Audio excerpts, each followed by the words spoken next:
Don't sign it, sign it. All you need to know on engaging an agent, the paperwork, within 5 minutes, we're going to make you an expert. Stay tuned.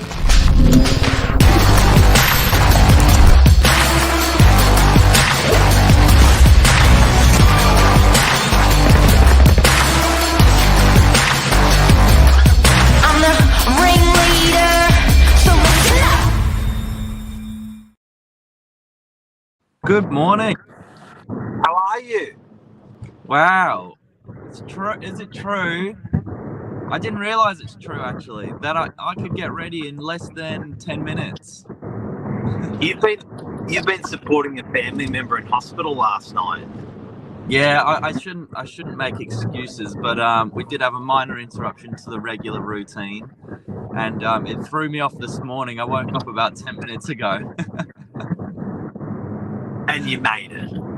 We made it. We hit the deadline. We're here to talk about contracts, getting yourself out of a pickle, and this is a big topic. I mean, it's there's two pieces of paperwork you need to sell your property. One's an agency agreement that allows a real estate agent to engage with buyers and disclose your address. And the second is a contract of sale, which is solicitor, draws up, and that's the legally binding part when it comes to actually signing the dotted line, agreeing a price and the terms. So for people that don't know, when you employ your real estate agent, they're going to ask you to sign an agreement of a sort. This is law. If they do not have this agency agreement, they are breaking the law. So it's a critical document. Owners feel funny about it, putting their property on the market alone, never mind, signing a piece of paper with an agent. But Yeah. You have to choose. You have to choose the one you love. When you've chosen the one you love, you got to sign on the piece of paper. And this morning, we're going to tell you the highlights or the things to watch out for. On our agreement, we've actually bolded these items to make them stand out for people what to watch out for when engaging a real estate agent. Yes, there's probably 3 or 4 really critical parts that you need to make sure you really understand. I think starting from the top, there's a couple of versions of an agency agreement. There's what we call an exclusive agency agreement or an open agency agreement. Now, that's a big one to make sure you've got what you want. An exclusive agency agreement is, as it sounds, an agreement just between you and one agency. So what us and Novak Properties, me and Mark, if I was selling my property, and that's an agreed period where you've employing the services of that agent. Whereas an open agency agreement, you can actually have a couple of people on the job. So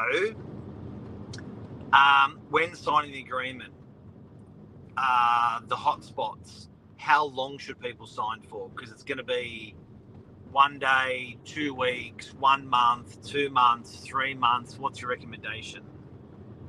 My recommendation is, if you're unsure, shorter is not always bad. What's standard in the industry? 90 days plus postage, so about 120 days. How much should people be paying? So there's going to be a percentage in there if the agent triggers the sale. And this is where people get this messed up. It doesn't mean you have to sell for the price that's on the agreement. It doesn't mean you have to sell. It just means that agent is your agent for that period of time. If you engage another exclusive, you could potentially have to pay 2 of these agencies, of these commissions. So you only sign one. How much? What percentage do you recommend? Look, it's going to change a little bit, give or take, just depending on your area.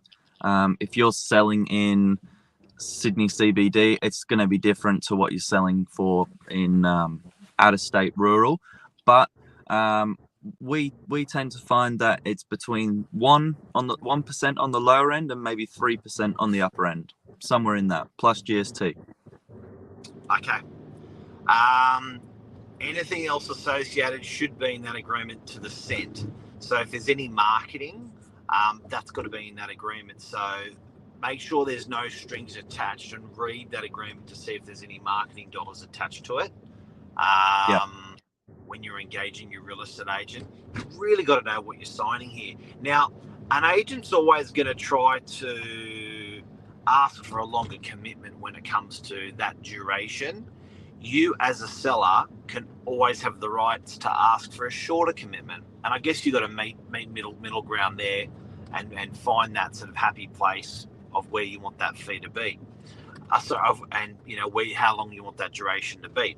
But if you've got one buyer, or the agent says, I've got a buyer, go with me for the selling campaign, the auction campaign, what it is, but I've got one buyer. It's very attractive for a seller when you hear that. But if that's the case, you can engage the agent for that one appointment or that one day to get through that one buyer. So often I see people coerced a little bit to signing up for 90 days to get through the one buyer that never buys the property. Yeah, so all of this is negotiable. Please understand, though, a real estate agent will obviously ask for somewhat of an acceptable time frame. Could be longer than a week or two, just because of the investment that goes into getting a property live in the first place. There's a huge amount of work that actually goes into the photographs, the floor plan, the open homes, the negotiations. So that's probably the reason you tend to find your agency agreements aren't as short as a week or two, and that's why they generally push out. But yeah, absolutely, everything is negotiable. You still with us, Mark? I'm still here. Still with us? I'm still here. Now tell me, I've got a question. Yes. Why would someone sign an open agency? And why is that not so common on residential property, but is still, very, very popular in commercial? Look, an open is exactly what it says. You're not exclusive with one agent. You're open to all agents.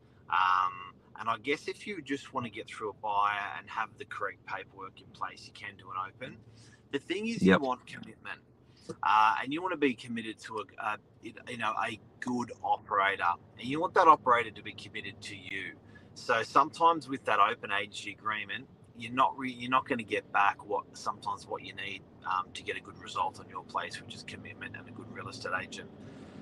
Now, also overnight, Billy, the state budget looks like it's going to be pushing prices up. Luke's just reported that. I've just invited Luke if he wants to join us as well. I've just sent him a little link, so it'll be interesting if he's dressed. Dressed to impress. He might be off the back of a run, knowing Luke at this time. I think it's 5 o'clock. He's doing it. Best buyers agent in the country. Now, is there anything else to report on engaging a real estate agent and know what you're signing? Rentals is another one.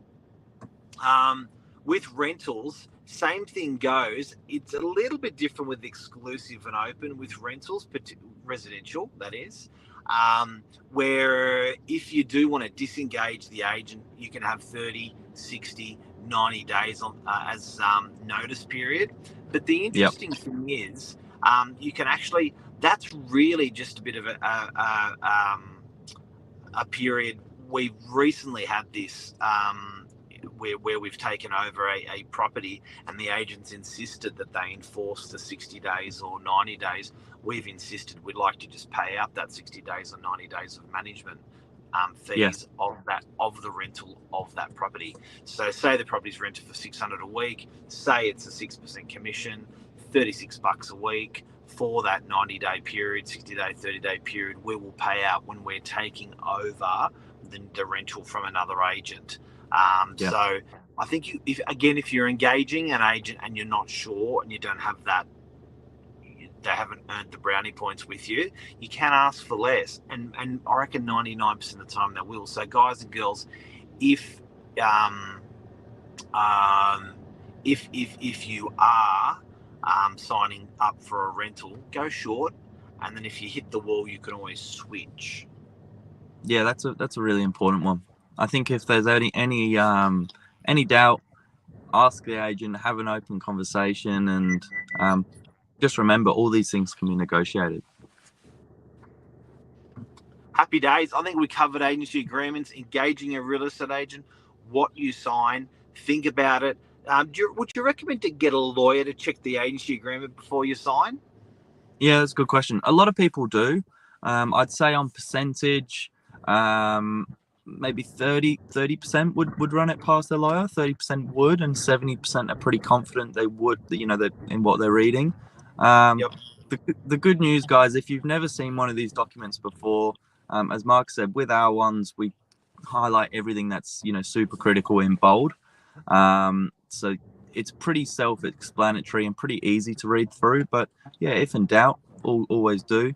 And I think the other big one is, by law, a property of sale must be given a 10% range. It's called an opinion of value. It's not a selling value. It must be substantiated with comparable sales. But quite often we get asked, if I sign the agency agreement, do I have to sell in that price range?